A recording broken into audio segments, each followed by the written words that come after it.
এই দেখো বন্ধুরা, সকালবেলায় নিয়ে চলে এসেছে এক বৌদি। তো এই বৌদি আমাদের প্রত্যেক দিন মাছ দিয়ে যায় বাড়িতে। তো আজকে নিয়ে এসেছে কাঁকড়া আর মাছ আর লোটে মাছ। তো প্রত্যেক দিনই উনি এখানে সবার বাড়ি বাড়ি কিন্তু এইভাবে কিন্তু আমাদেরকে সবাইকে মাছ দিয়ে যায়। তো আজকে নিয়ে চলে এসেছে এরকম 3 রকমের জিনিস। তো বড় বড় দেখো কত বড় বড় কাঁকড়াগুলো। তো কাঁকড়াগুলো দেখে তো আমার তো বেশ ভালো লাগলো। তো আমি এখানে নিয়ে নিচ্ছি, 2টো কাঁকড়া নিচ্ছি,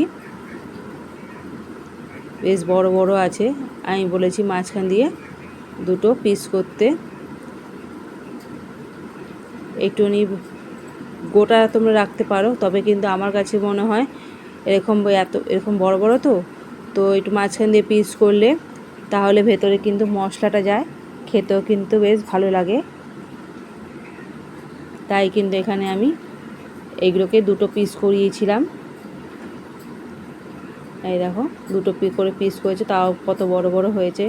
বড় সাইজে যেহেতু কাঁকড়াগুলো, তাই কিন্তু বেশ ভালোই কিন্তু বড় বড় হয়েছে। তো এখানে আমার 2টো কাঁকড়া 4টে এখানে পিস বেরোলো। তো বাড়িতে ঘরে আমি নিয়ে চলে এসেছি। তারপর সেগুলোকে ভালো করে ধুয়ে পরিষ্কার করে নিয়েছি, আর তারপরে নুন হলুদ মাখিয়ে নিলাম। আর এখানে কিন্তু আমি তেল গরম করতে দিয়ে দিয়েছি। তেল এখানে গরম হয়ে গেছে। আমি হালকা করে, বেশি কিন্তু কড়া করে ভাজা করব না, এগুলোকে একদমই হালকা করে কিন্তু উল্টে পাল্টে আমি ভেজে নেব কাঁকড়াগুলোকে। দেখো কত বড় বড় পিসগুলো হয়েছে, বেশ বড় সাইজেই, তোমরা দেখে কিন্তু বুঝতেই পারছো। তো আজকে কিন্তু আমার রেসিপি কাঁকড়ার ঝাল।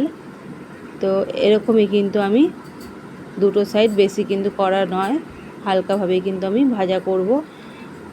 আর ঠিক দাঁড়াগুলো যে আছে সেগুলোকে কিন্তু, কাঁকড়ার যে দাঁড়াগুলো হয় ওগুলোকে আমি ঠিক হালকাভাবেই কিন্তু তেলের মধ্যে নুন হলুদ দিয়ে কিন্তু ভেজে নেব।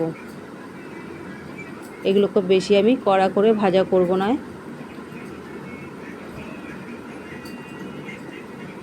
কাঁকড়াগুলো যখন ভাজা হয়ে গেছে, ওই তেলের মধ্যেই আমি আর একটু তেল দিয়ে দিচ্ছি, আর দিয়ে দেবো এখানে ঠিক এরকম সাইজে করে আমি আলু কেটে নিয়েছি। নুন আর হলুদ দিয়ে কিন্তু আমি ভালো করে কিন্তু আলুগুলোকে আমি গ্যাসটা কমিয়ে কিন্তু নিয়েছি, আঁচটা কমিয়ে আমি আলুগুলোকে ভেজে নেব। তো তার আগে বন্ধুরা, তোমাদের কাছে আমার একটাই অনুরোধ, বন্ধুরা প্লিজ আমার পুরো ভিডিওটা দেখো, দেখে তোমরা লাইক শেয়ার কমেন্ট করো। নতুন যারা বন্ধু আছে তাদের কাছে অনুরোধ, বন্ধুরা প্লিজ আমার ছোট্ট একটা লাইক আর সাবস্ক্রাইব করে আমার চ্যানেলটাকে আমার পাশে থেকো। তোমরা আমার পাশে থাকতে জীবনে চলার পথে একটু উৎসাহ পাই, নতুন নতুন ভিডিও বানাবা প্রেরণা জাগে। আর আমরা এখানে যে উদ্দেশ্যে নিয়ে নেমেছি সেই উদ্দেশ্যে তাহলে সফল হতে পারি। আলুগুলো এখানে কিন্তু ভাজা হয়ে গেছে, আর কিন্তু সেই তেলের মধ্যে দিয়ে দিয়েছি একটা তেজপাতা, আর দিয়ে দিলাম একটা মাঝারি সাইজের পেঁয়াজ, পাতলা করে কেটে নিয়েছি। এই পেঁয়াজগুলোকে কিন্তু আমি একটু ভেজে নেব, তবে এগুলো কিন্তু বেশি আমি লাল করব না, হালকাভাবে কিন্তু যাতে ব্রাউন কালারটা যখন আসবে সেরকমই কিন্তু এখানে আমি ভাজা করে নেব পেঁয়াজটাকে।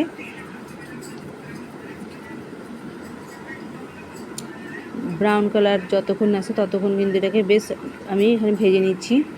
আর এখানে তারপর আমি নিয়ে নিচ্ছি বাকি মশলাগুলো। এখানে নিয়েছি আমি 2টো বড় সাইজে কিন্তু পেঁয়াজ বাটা, আর এখানে আদা রসুনের বাটা, 1 চামচ লঙ্কার গুঁড়ো, 1/2 চামচ দিয়েছি এখানে হলুদ গুঁড়ো, 1 চামচ দিয়েছি এখানে লঙ্কার গুঁড়ো, আর এখানে 1 চামচ দিয়েছি জিরে গুঁড়ো। সব কিছু দিয়ে দিচ্ছি এখানে, গরম তেলের মধ্যে দিয়ে দিলাম মশলাগুলোকে। দিয়ে কিন্তু আমি এখানে মশলাগুলো কিন্তু ভেজে নেব। তবে হ্যাঁ, এখানে কিন্তু আমি পুরো রান্নাটাই কিন্তু গ্যাসের আঁচটা কিন্তু কমিয়ে করেছি, বেশি কিন্তু এখানে আমি আঁচটা আমি বাড়াইনি, একদম লো ফ্লেমে কিন্তু এটা আমি মশলাটাকে ভালো করে কিন্তু কষিয়েছি। আর এর মধ্যে আমি দিয়ে দিচ্ছি আলুগুলো কিন্তু দিয়ে দেবো। এখানে আমি একদম কিন্তু কাঁকড়া ঝাল করছি, একটুখানি কিন্তু গা মাখাই হবে, কোনোরকমভাবে এখানে কিন্তু আমি জল বা কিছু কিন্তু ব্যবহার করছি না। একটু গ্যাসটা কমিয়ে আমি এখানে মশলাটাকে ভাজা করব। আর তার জন্য কিন্তু এখানে আমি আলুগুলো দিয়ে দিচ্ছি, যেহেতু আমি জল দিচ্ছি না তাই আমি আলুটাও কিন্তু দিয়ে দিলাম মশলার মধ্যে, যাতে মশলার সাথে আলুটাও কিন্তু যাতে আর একটু ভালো করে ভাজা হয়, সেদ্ধ হয়ে যায়। তাই এখানে আলুগুলো দিয়ে ভালো করে কিন্তু মশলার সাথে আমি নাড়াচাড়া করে নেব। মশলা যত ভালো করে ভাজা হবে ততটাই কিন্তু টেস্ট হয় রান্নার। তাই এখানে আমি দিয়ে দিচ্ছি কিন্তু বড় চামচে 1 চামচ লেবুর রস দিয়ে ভালো করে আমি মশলাটাকে কিন্তু ভেজে নিচ্ছি।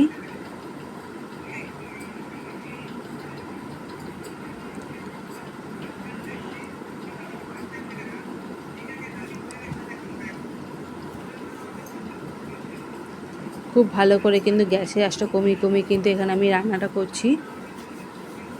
তারপর আমি এখানে দিয়ে দিলাম মশলা যখন গায়ে থেকে তেল ছেড়েছে, তারপর দিয়ে দিচ্ছি এখানে কাঁকড়াগুলো দিয়ে কিন্তু ভালো করে আমি এখানে নেড়ে চেড়ে নেব। আমি কিন্তু তোমাদের যেহেতু বলেছি এর মধ্যে আমি কোনো রকম ঝোল কিছু রাখবো না, এটা আমি ঝাল করছি, তো এরকমই কিন্তু কাঁকড়া একদম কষা কষা করে বানাচ্ছি একদম, ঠিক এরকমই আমি জিনিসটা রাখবো। খুব ভালো করে আমি মশলার সাথে কিন্তু কাঁকড়াগুলো আমি দেখো মিশিয়ে দিলাম। পুরো মশলাগুলো কিন্তু কাঁকড়া গায়ে লেগে গেছে খুব ভালোভাবে।